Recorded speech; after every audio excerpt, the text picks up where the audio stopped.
Carson avoided politics. Exactly. He didn't want to annoy either side.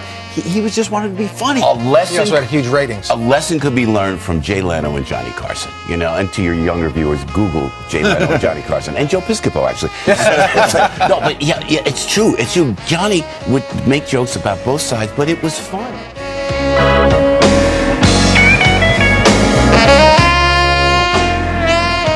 You're running for the highest office in the land. You're going to take a little trip to Bimini with a couple of ladies. And you're going to go down and charter a boat. Now, all the boat names are like Mother or Mother Teresa. You hire a boat called Monkey Business. That's not good thinking. Nobody knows what happened on the boat, but I understand the whales were watching them. Can you believe a drug scandal in the White House?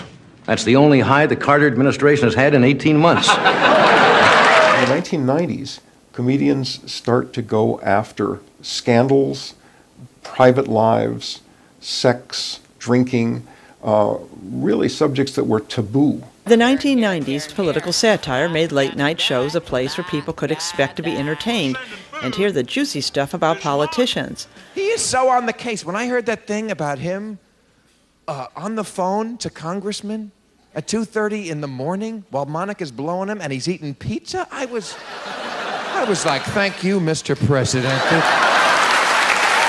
Top 10 things now overheard during President Clinton's visit to New York City yesterday. Here we go, number 10. Get out of my way, fatso. That would be different. Number 9, it'll be $15 for the phony headline, President Clinton's popularity soars. Number 8, okay, give me your presidential wallet and just keep walking. Number 7, where can I get me one of those whack-a-peros? Oh, yes, they're very popular. Not as popular as these. Number 6, I'm sorry I can't find a flowers on the guest list. Number 5. Have you ever heard of the Bill of Rights? Yeah. Now, what is the Bill of Rights? Pretty lengthy, that's what it is. It is lengthy. Are you familiar with the Bill of Rights? Yes, I am. What are the Bill of Rights? Thou shalt not steal. Thou shalt not commit perjury. Thou shalt not, etc. Have you heard of the Bill of Rights? Yeah. What is it exactly? Right now, toilet paper. Toilet paper. Now, do you feel there are no Bill of Rights? In the government today, no. Well, what is the best form of government, do you think? No government at all. No government at all. You feel anarchy would best serve the needs of the people.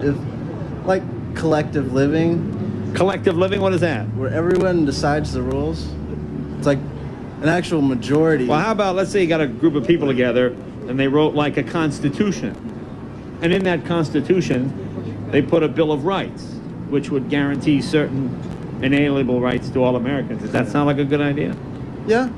You think something like, what are the chances of that happening? Slim, very slim. Very slim. I was not elected to serve one party. You were not elected.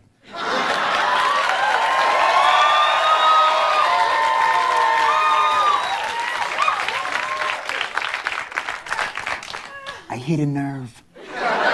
Ladies and gentlemen, here with a special edition of the Colbert Report, Stephen Colbert. I believe the government that governs best is the government that governs least, and by these standards we have set up a fabulous government in Iraq. I believe in pulling yourself up by your own bootstraps. I believe it is possible. I saw this guy do it once in Cirque du Soleil. It was magical.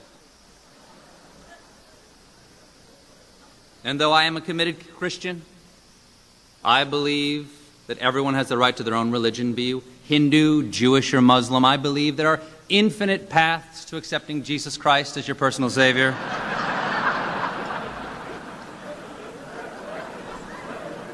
Ladies and gentlemen, I believe it's yogurt. But I refuse to believe it's not butter. Most of all, I believe in this president.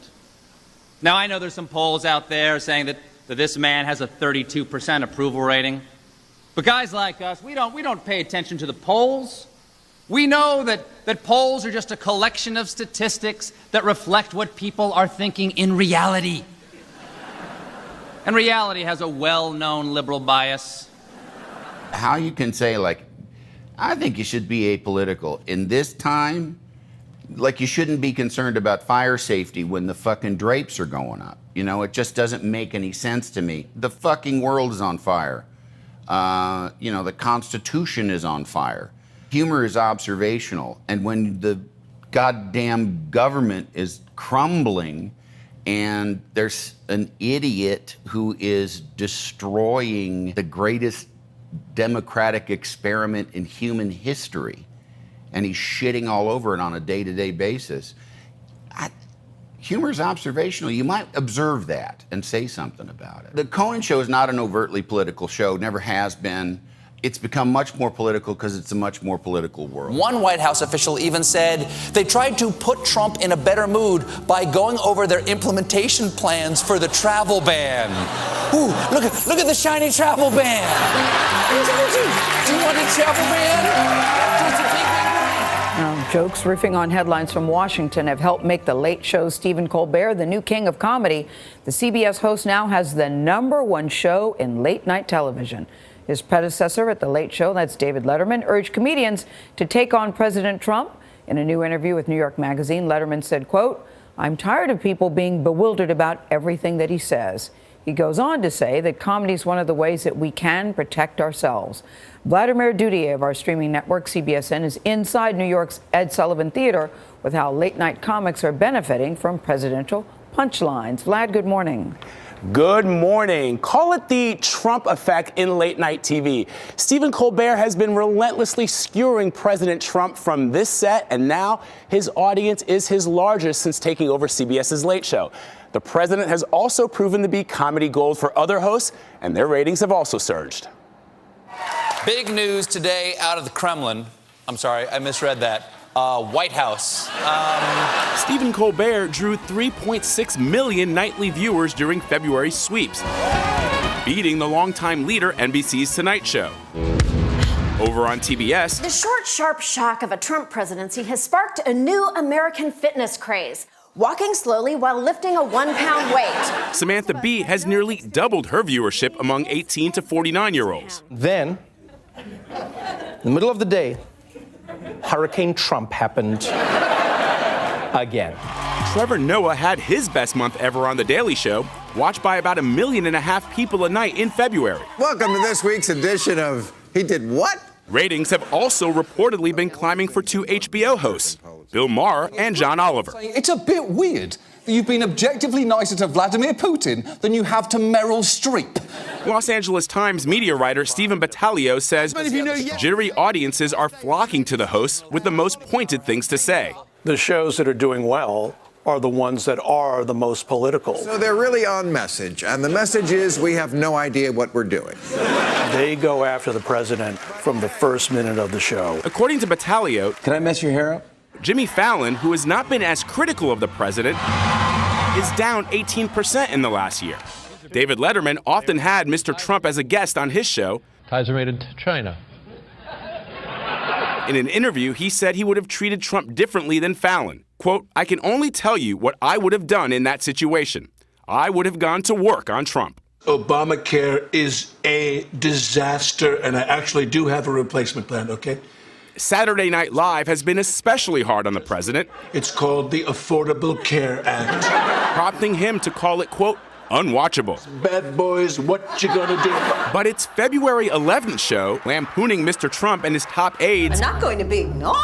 Kellyanne Conway and Sean Spicer, 80% of the people in Chicago have been murdered and are dead. was SNL's most watched episode in 6 years. You better run. You don't have a chance.